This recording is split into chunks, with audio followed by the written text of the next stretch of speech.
नमस्कार हमारे प्यारे बच्चों, आप सभी का स्तुति संस्कृत कक्षा में स्वागत है।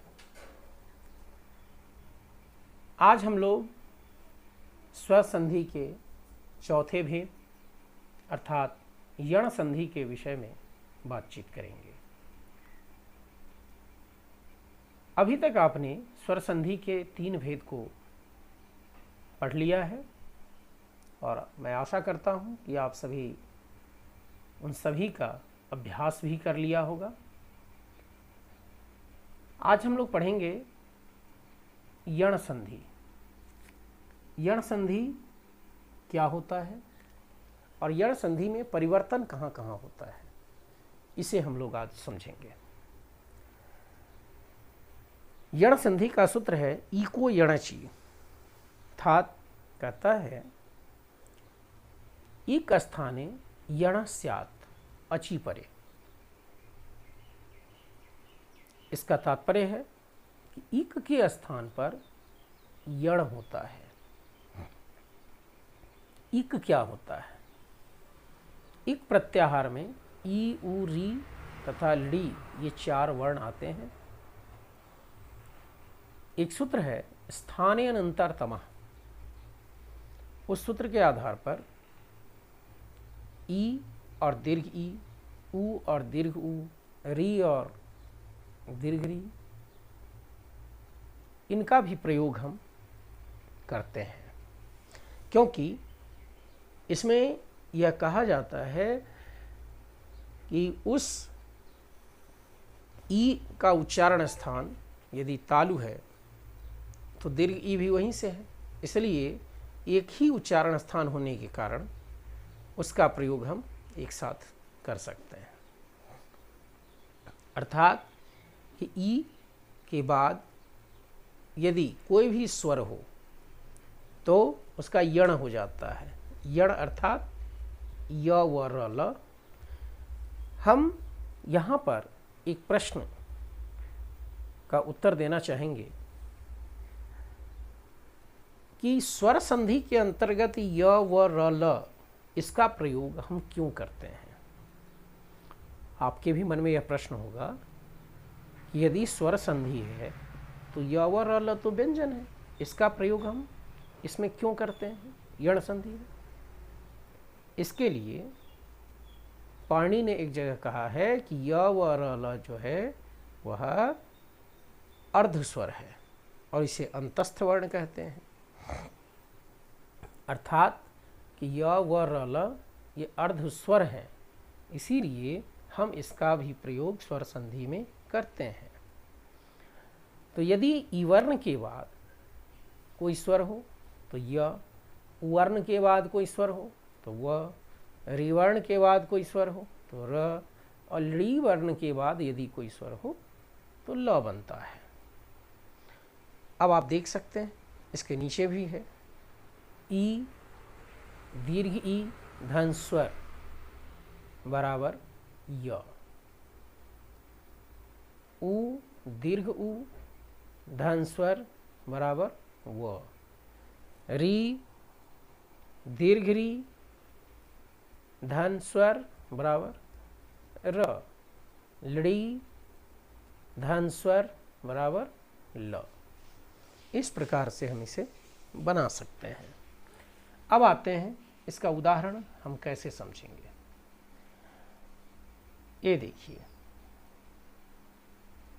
यहाँ पर आप देखेंगे कि यदि ई वर्ण के बाद यदि कोई स्वर है तो उसे हम जब संधि करते हैं तो उस का य बन जाता है। अब य किसका बनता है? उस ई का बनेगा या स्वर का बनेगा, इसे हमें देखना है। यहाँ पर हम क्या करते हैं, जो परिवर्तन है उस परिवर्तन को हम इस प्रकार समझेंगे। यहाँ बना रहे हैं, जैसे इति धन आदि है। आप देखेंगे कि इसको इति में ई है, और आदि में आ है। देखिए ई तो धन ई की मात्रा है, जोड़ आदि है। ठीक है। अब इस ई का आप देख सकते हैं, ये जो ई है, इस ई का हम य करेंगे। कैसे करेंगे इसे आप देखिए। कहा कि ई त रहेगा ही, और इस ई का य कर दिए, धन आदि। ठीक है। अब यह त और य आधा मिल गया, शब्द क्या बना, इत्य। यहां पर बन जाएगा ई त्य, इत्य। त्य य भी आधा है, यानी हलंत है तो इसका वैल्यू आधा होता है, आप सभी को पता है। जोड़ आदि। जब इसको हम जोड़ते हैं तो शब्द बनता है इत्यादि। शब्द क्या बना, इत्यादि। आप देख सकते हैं कि इस प्रकार से ये 4 पार्ट में हम तोड़ते हैं, उसके बाद एक शब्द बनता है इत्यादि। ठीक है। तो हम इसे इस ढंग से समझेंगे। ऐसे ही हम हर शब्द को समझेंगे, क्योंकि इसमें जो भी होगा वो सब इसी प्रकार से बदलेंगे अपने जगह पर, अपने आवश्यकता अनुसार। अब हम यहाँ देखते हैं सुधी धन उपास्य। सुधी धन उपास्य सेम कंडीशन है। सुधी में दीर्घ ई है, दीर्घ ई का य हो जाएगा, धन उपास्य शुद्ध्युपास्य। फिर ऐसे ही यदि अवर्ण के बाद, उवर्ण के बाद यदि कोई स्वर हो तो व बनेगा। बस अनु धन अय, अन्वय। अनु में उ है, उस उ का हम व करेंगे तो अन्वय शब्द बनेगा। वधु धन आगमन, वध्वागमन। वध्वागमन में भी दीर्घ उ है, उस उ का व बनाएंगे, आगे आ की मात्रा है, वध्वागमन बन जाएगा। ऐसे ही फिर रिवर्ण के बाद यदि स्वर हो तो र बनेगा। जैसे कहा कि पितृधन अर्थम। पितृ में री है, अर्थम में अ है, दोनों मिलकर पित्रर्थम बन जाएगा।